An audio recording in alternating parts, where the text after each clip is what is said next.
Hello guys, welcome to my channel. আজকে একটি recipe নয়, অনেকগুলো রেসিপি নিয়ে তোমাদের সামনে চলে এসেছি।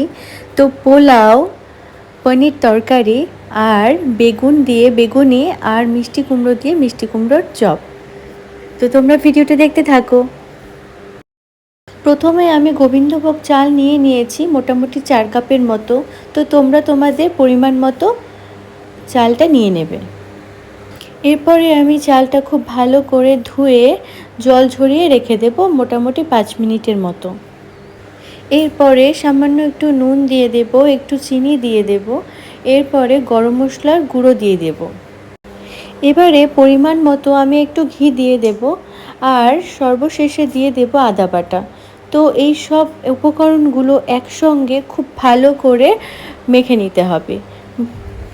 তো আমি খুব ভালোভাবে মেখে এখন ঢেকে রেখে দেব মোটামুটি আধ ঘন্টার মতো। তো এবারে আমি পনিরটা রান্না করে ফেলবো। তো এখানে আমি 200 গ্রামের মতো পনির নিয়েছি। তো পনিরটা একটু ভালো করে ধুয়ে ভালো করে চাকচাক করে কেটে নেব।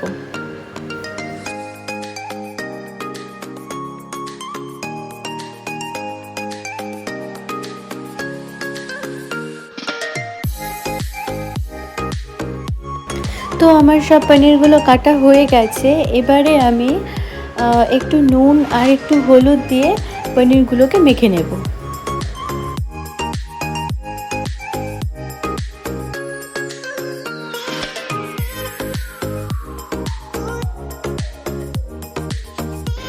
তো সব ভালোভাবে মেখে নিয়েছি। এবারে কড়াই বসিয়ে দেব, পনিরগুলো তেলে ভেজে নেব। তো কড়াই গরম হয়ে গেছে, এবার সাদা তেল দিয়ে দিলাম। এবারে এক এক করে সব পনিরগুলো ভালো করে ভেজে নেব। তো পনিরটা ভাজা হতে হতে আমরা পনিরের মধ্যে কী কী দেবো চলো দেখি। এখানে 2টো আলু নিয়েছি, 2টো টমেটো নিয়েছি আর কয়েকটা কাঁচা লঙ্কা নিয়েছি। তো এগুলো ভালোভাবে কেটে ধুয়ে নেব।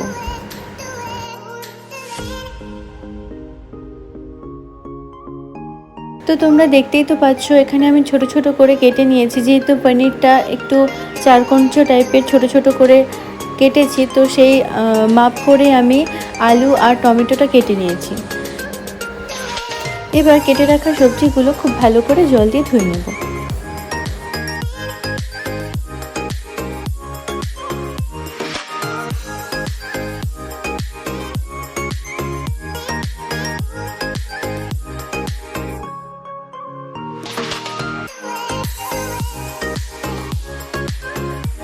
তো আমার সবজিগুলো সব ভালো করে ধোয়া হয়ে গেছে। এদিকে পনিরটাও অনেকটা ভাজা হয়ে এসছে। আর একটু নেড়ে ছেড়ে পনিরটাকে নামিয়ে নেব। তো তোমরা দেখতেই পাচ্ছ পনিরের কালারটা কত সুন্দর হয়েছে। তো আমি মোটামুটিভাবে ভেজে নিয়েছি। তো তোমরা চাইলে একটু কমও ভাজতে পারো বা এভাবেও তোমরা ভেজে নিতে পারো। তো এবার কড়াইতে সাদা তেল দিয়ে দেব আর ফোড়নের জন্য দিয়ে দেব গোটা গরম মশলা আর গোটা জিরে।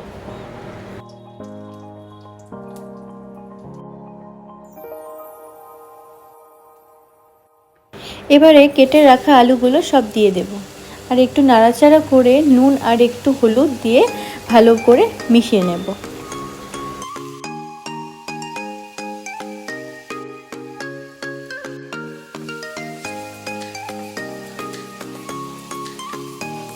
আলুটা ভাজা হতে হতে আমরা পনিরের জন্য একটু মশলা করে নেব, চলো তোমাদেরকে দেখাই।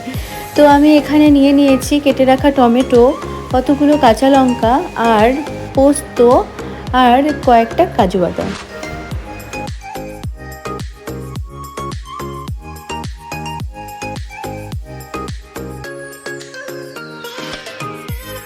তো আমি সব মিক্সারে একসঙ্গে সব পেস্ট করে নেব। তো সামান্য একটু জল অ্যাড করে দিলাম, এবারে পেস্ট করে নেব।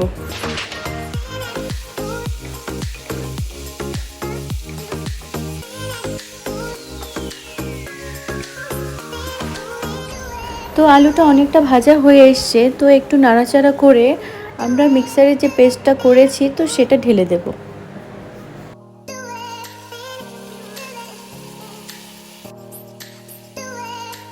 তো পেস্টটা দিয়ে একটু ভালো করে মশলাটাকে কষিয়ে নেব আর সামান্য একটু চিনি অ্যাড করে দেব। তো আমি একটু মিষ্টি পছন্দ করি, তো সেই জন্য আমি পনিরের মধ্যে একটু চিনি অ্যাড করলাম। এবারে ধনে গুঁড়ো আর জিরে গুঁড়ো দিয়ে দেব আর খুব ভালো করে মশলাটাকে কষিয়ে নেব।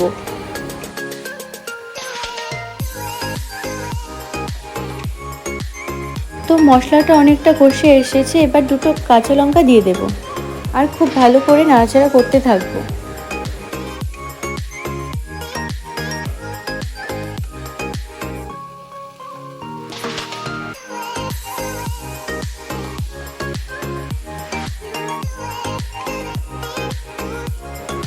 তো আমাদের মশলাটা কষানো হয়ে গেছে, এবারে আমি পরিমাণ মতো জল দিয়ে দেব। চারপাশটা খুব ভালো করে মিশিয়ে নেব। এবারে ভেজে রাখা পনিরগুলো ঝোলের মধ্যে দিয়ে দেব।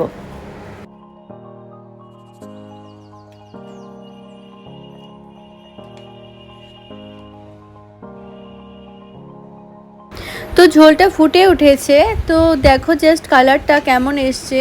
তো তোমরা এভাবে বাড়িতে একদিন ট্রাই করে দেখো, ভালো লাগবে।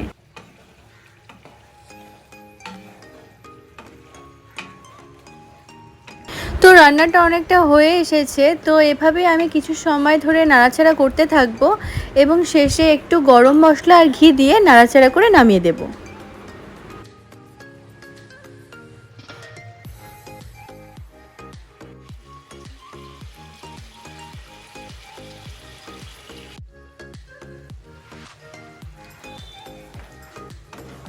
তো ঘি আর গরম মশলাটা দিয়ে দিলাম, এবারে একটু ভালো করে নাড়াচাড়া করে নুনটা একটু টেস্ট করে নামিয়ে নেব। নিরামিষের মধ্যে এই পনির তরকারিটা খুব খেতে ভালো লাগে, তার খুব তাড়াতাড়ি রান্নাটা হয়ে যায়। তো আমি যেভাবে রান্নাটা করলাম তোমরা বাড়িতে একদিন ট্রাই করে দেখো, অবশ্যই ভালো লাগবে। এবারে পোলাওটা রান্না করব। তো আমি তো চাল মেখে রেখেই ছিলাম, তো এবারে কড়াই বসিয়ে দেব আর সামান্য পরিমাণে একটু ঘি দিয়ে দেব আর ফোড়নের জন্য দিয়ে দেব গোটা গরম মশলা। তো এবারে খুব ভালো করে নাড়াচাড়া করে অল্প অল্প করে চালগুলোকে দিয়ে দেব। এবারে গ্যাসের ফ্লেমটা লোতে রেখে চালগুলোকে খুব ভালো করে ভেজে নেব। চালটা ভাজা হতে হতে এদিকে আমরা গরম জলটা বসিয়ে নেব। তো পোলাও রান্না করতে হলে সবসময় মনে রাখতে হবে যে যতটা পরিমাণে আমরা চাল নেব তার ডাবল আমরা জল দেব। তো আমি সেই আন্দাজ করে, যেহেতু 4 কাপ জল নিয়েছিলাম, তো 8 কাপ জল দিয়ে গরম জলটা করে নেব।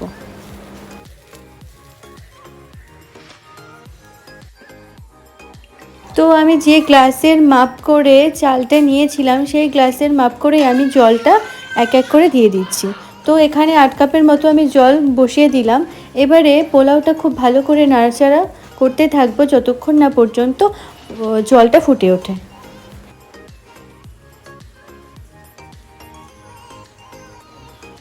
তো জলটা অনেকটা ফুটে গেছে, এবারে আমি পোলাওয়ের মধ্যে জলটা দিয়ে দেব আর চারপাশটা খুব ভালো করে মিশিয়ে নেব।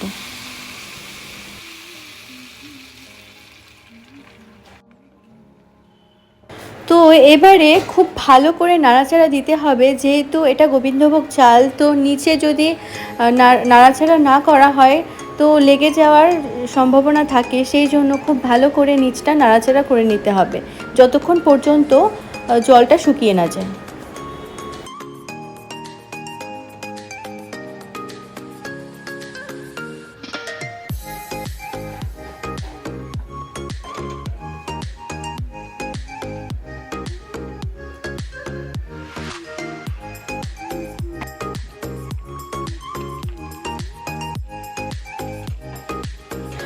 তো দেখতেই পাচ্ছ অনেকটা জলটা শুকিয়ে এসেছে। এবারে গ্যাসের ফ্লেমটা খুব লো করে রাখতে হবে আর আস্তে আস্তে করে নাড়াচাড়া করতে হবে। এবারে যদি বেশি নাড়াচাড়া করা হয় তো পোলাওয়ের চালগুলো ভেঙে যেতে পারে, তো খুব কেয়ারফুলিভাবে নাড়াচাড়া করতে হবে আর গ্যাসের ফ্লেমটা লো রাখতে হবে।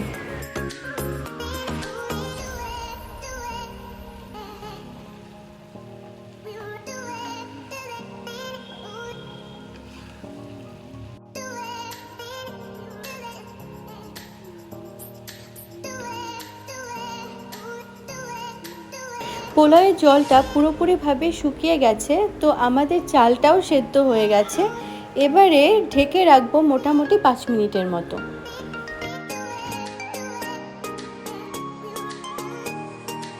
5 মিনিট হয়ে গেছে, তো আমাদের পোলাও হয়ে গেছে, দেখো কতটা ঝরঝরে হয়েছে।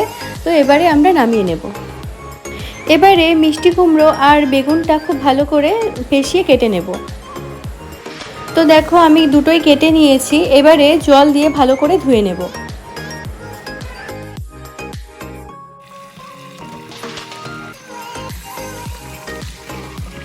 তো খুব ভালোভাবে আমি জল দিয়ে ধুয়ে নিলাম, এবারে তুলে নেব। এবারে সামান্য পরিমাণে একটু নুন আর চিনি দিয়ে মাখিয়ে মোটামুটি আধ ঘন্টার জন্য রেখে দেব।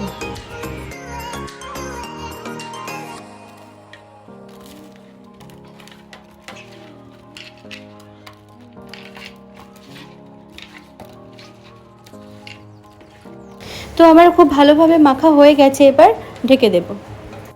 তো আধ ঘন্টা হতে হতে আমরা ব্যাটারটা তৈরি করে ফেলি। তো চলো, আমরা এখানে সুজি নিয়ে নিলাম। এবারে পরিমাণ মতো বেসন দিয়ে দেব।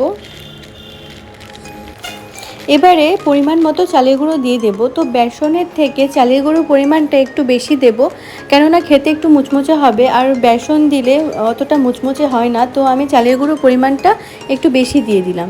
এবারে নুন, হলুদ আর কালো জিরে দিয়ে দেব। তো সব কিছু একসঙ্গে মেখে জল দিয়ে ব্যাটারটা তৈরি করে নেব। তো দেখো আমাদের ব্যাটারটা রেডি হয়ে গেছে, অনেকটা গাঢ়ত্বে এসে গেছে। তো এভাবে একটু গাঢ় হলেই বেগুনিটা ভাজতে সুবিধা হবে আর খেতেও ভালো লাগবে।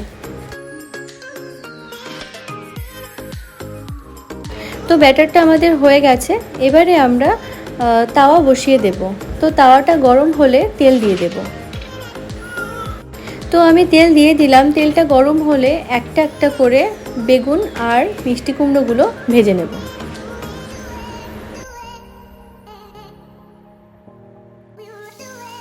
এভাবেই একটা একটা করে সবগুলো ভেজে নেব।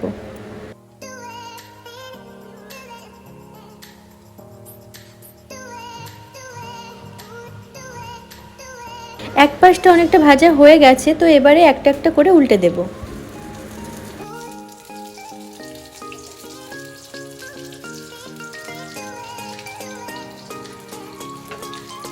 এবারে গ্যাসের ফ্লেমটা একটু লো ফ্লেমে রাখবো, তাহলে ভাজাটা একটু ভেতরটা খুব টেস্টি হয় আর ভাজাটা খুব মুচমুচে খেতে হয়।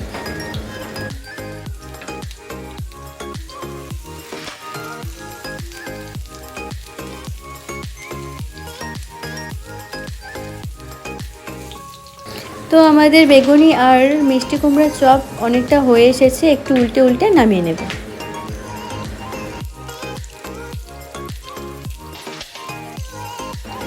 তো এবারে নামিয়ে নেব। তো তোমরা দেখতেই পাচ্ছ কতটা ক্রিস্পি হয়েছে। তো তোমরা বাড়িতে একদিন ট্রাই করে দেখো, ভালো লাগবে। রান্না করতে করতে আমার ভীষণ খিদে পেয়ে গেল, তো ভাবছি খেয়েই নিই। তো আমি খাবারটা বেড়ে নিলাম। তো দেখতেই পাচ্ছ পোলাওটা কতটা ঝরঝরা হয়েছে, আর পনির তরকারিটাও এই পোলাওয়ের সাথে খুব টেস্টি লাগবে খেতে, আর বেগুনি তো কোনো কথাই নেই। তো তোমরা অবশ্যই বাড়িতে একদিন ট্রাই করে আমাকে কমেন্ট বক্সে মেনশন করো যে কেমন হয়েছে খেতে। আজকের মতো ভিডিওটি এখানেই শেষ করছি। তোমরা ভালো থেকো, সুস্থ থেকো, আর যারা এখনও অবধি আমার চ্যানেলটিকে সাবস্ক্রাইব করোনি, অবশ্যই আমার চ্যানেলটিকে সাবস্ক্রাইব করে দিও, পাশে থাকা বেল আইকনটি প্রেস করে দিও। আর যারা আমার রান্না প্রতিদিন দেখো, তারা ভিডিওগুলোকে একটা লাইক, কমেন্ট, শেয়ার করে দিও। আজকের মতো টাটা।